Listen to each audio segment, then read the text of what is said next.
O assunto aqui no Você e o Doutor é um assunto muito sério. Hoje, o doutor Antônio Spreuser, que tem ao seu lado um grande convidado, o Emerson Gomes, que é filho da dona Sueli. Ela é portadora de Alzheimer, acabou de descobrir há pouco tempo. O doutor vai explicar um pouquinho mais sobre essa doença, que é a principal causa de demência entre os idosos. A gente vai aprender mais sobre os sintomas, o diagnóstico, o tratamento, as formas de prevenir ou até mesmo retardar os efeitos. Já, o doutor vai explicar exatamente o que é o Alzheimer, mas para você está sendo uma grande novidade, né? Porque sua mãe recebeu o diagnóstico agora no final do ano. Sim, na verdade ela recebeu o diagnóstico dia 14 de janeiro. Na virada, praticamente na virada do ano. Então isso está sendo muito delicado para mim, porque assim, está sendo tudo novo, né? Primeiro que eu não tinha um contato mais específico com essa doença. E também, é o primeiro caso na família. Na verdade, assim, minha avó já teve algum caso de esquecimentos e tal, mas assim, não foi tão grave como está sendo com a minha mãe. Né? Minha mãe está sendo muito grave e a gente está, assim, se adaptando à situação. Então, para mim está sendo muito dolorido, porque a gente vê a minha mãe de um jeito e hoje eu estou reaprendendo a ver ela de outra maneira. Então, Emerson, eu queria que você acompanhasse aqui todas as explicações e mostrassem também os exemplos que você tem vivenciado no dia a dia, que com certeza as pessoas irão se identificar, poderão reconhecer algum sintoma da doença e tratar o quanto mais rápido possível. Agora, doutor, o que é o Alzheimer? Então, a doença de Alzheimer, ele foi descoberto pelo Alzheimer, que é um médico alemão psiquiatra, em 1906, hein? E olha só o que acontece, o cérebro humano, dentro do nosso cérebro, tudo funciona muito harmoniosamente. Tudo no lugar, as memórias, o comportamento desde criança, adolescente. Depois dos 65 anos de idade, é normal o nosso cérebro ter algumas alterações, mas não demência. Demência é o extremo, como Alzheimer. Olha como fica o cérebro por dentro, quando você tem uma doença de Alzheimer. Fica tudo fora do lugar. Fica bagunçado. Agora, eu vou mostrar para vocês agora como na verdade, em termos médicos, o que acontece dentro do cérebro humano normal e como funciona no Alzheimer. Dentro do cérebro, a gente vai ver como as células nervosas, que são os neurônios, funcionam. Os neurônios são as células que têm eletricidade. E essa eletricidade, ela passa uma célula para outra por intermédio desses transmissores aqui, olha. Então, um cérebro fala com outra célula. Na doença de Alzheimer, há a produção de umas proteínas que interrompem o fluxo dessa conversa. É como se eu interrompesse bruscamente essa passagem de eletricidade. Então, uma célula não conversa mais com a outra célula. Isto é doença de Alzheimer. Isto é uma demência. Nós temos vários tipos de demência, mas a pior delas é a doença de Alzheimer.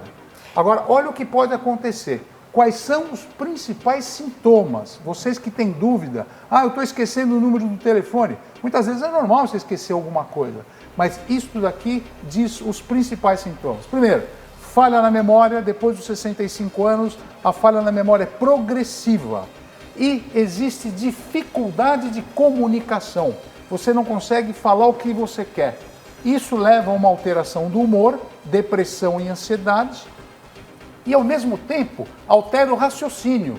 Se você fala, eu estou devendo R$300 na feira, ele não consegue, quem tem saber 300, então não consegue escrever um cheque, não consegue. Isso dá uma confusão e desorientação.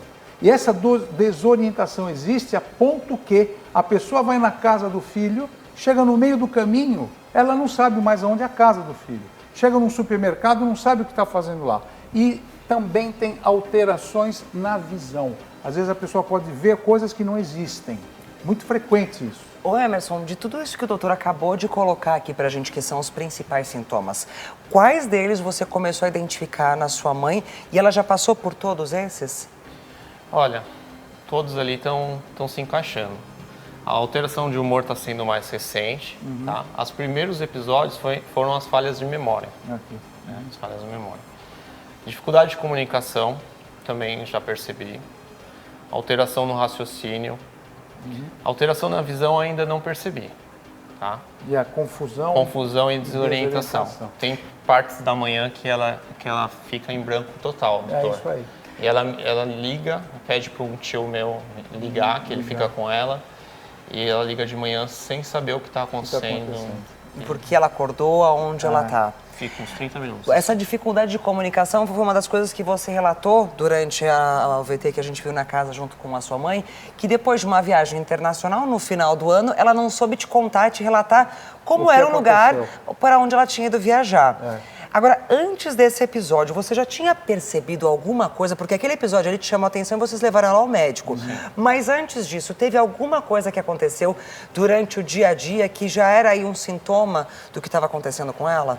Ela ficou muito repetitiva. Então, quando eu abordava ela e falava que eu ia no final de semana fazer uma viagem, um sábado, por exemplo, ela confundia os dias. Eu não sabia se era sábado, se era domingo. Entendi. Então, e ela sempre ficava com a minha cachorrinha, né, no caso, quando a gente viajava, eu e minha esposa. E aí eu ligava para ela e falava assim, mãe, eu vou no sábado, vou deixar a cachorrinha na sexta. E ela ficava da segunda até quinta-feira sem saber, ela ficava me ligando de volta para saber que dia realmente eu ia. É muito frequente isso. Ô, doutor, agora tem algum exame que detecte que o cérebro tem o Alzheimer? Então, o principal exame que o neurologista tem que fazer é um exame clínico, físico, para ver o balanço, a caminhada, ver se tem perda de equilíbrio. Depois tem exames chamados neuropsicológicos. Tem vários exames que vai testar a memória, o raciocínio e o desempenho. Vem cá um pouquinho. Agora, o principal mesmo é esse aqui que eu vou mostrar, que é chamado PET scan neurológico. PET scan neurológico. É uma tomografia. Aqui vocês vão ver um cérebro normal. Olha o tamanho deste cérebro, como ele está. E agora aqui é o exame do PET scan, que é um exame especial, uma tomografia com emissão de pósitrons com contraste. Olha o nosso cérebro por dentro, como ele é vivo. Esse é o cérebro perfeito. Esse é o normal. O contraste entra em todo o cérebro. Olha como ele está brilhando, está vivo, né? Agora, esse aqui é um cérebro com doença de Alzheimer. Agora, esse mesmo exame é feito. Olha a diferença de um para o outro. Essas áreas que vocês veem que não entra o contraste são as áreas do lobo frontal. São as primeiras áreas que são acometidas pela doença. Então aqui, olha como entra e aqui não. Essas áreas não funcionam. E como o Alzheimer é uma doença progressiva, ele vai concomitantemente pegando outras regiões do cérebro. Por isso que o começo da doença de Alzheimer, a pessoa tem perda da memória, depois vai evoluindo, a fala fica diferente, daqui a pouco a pessoa não começa mais a deglutir direito, não começa a engolir, porque a doença é progressiva. Então, isso é a evolução normal. Curioso? Baixe o Play Plus em playplus.com, na Google Play ou App Store.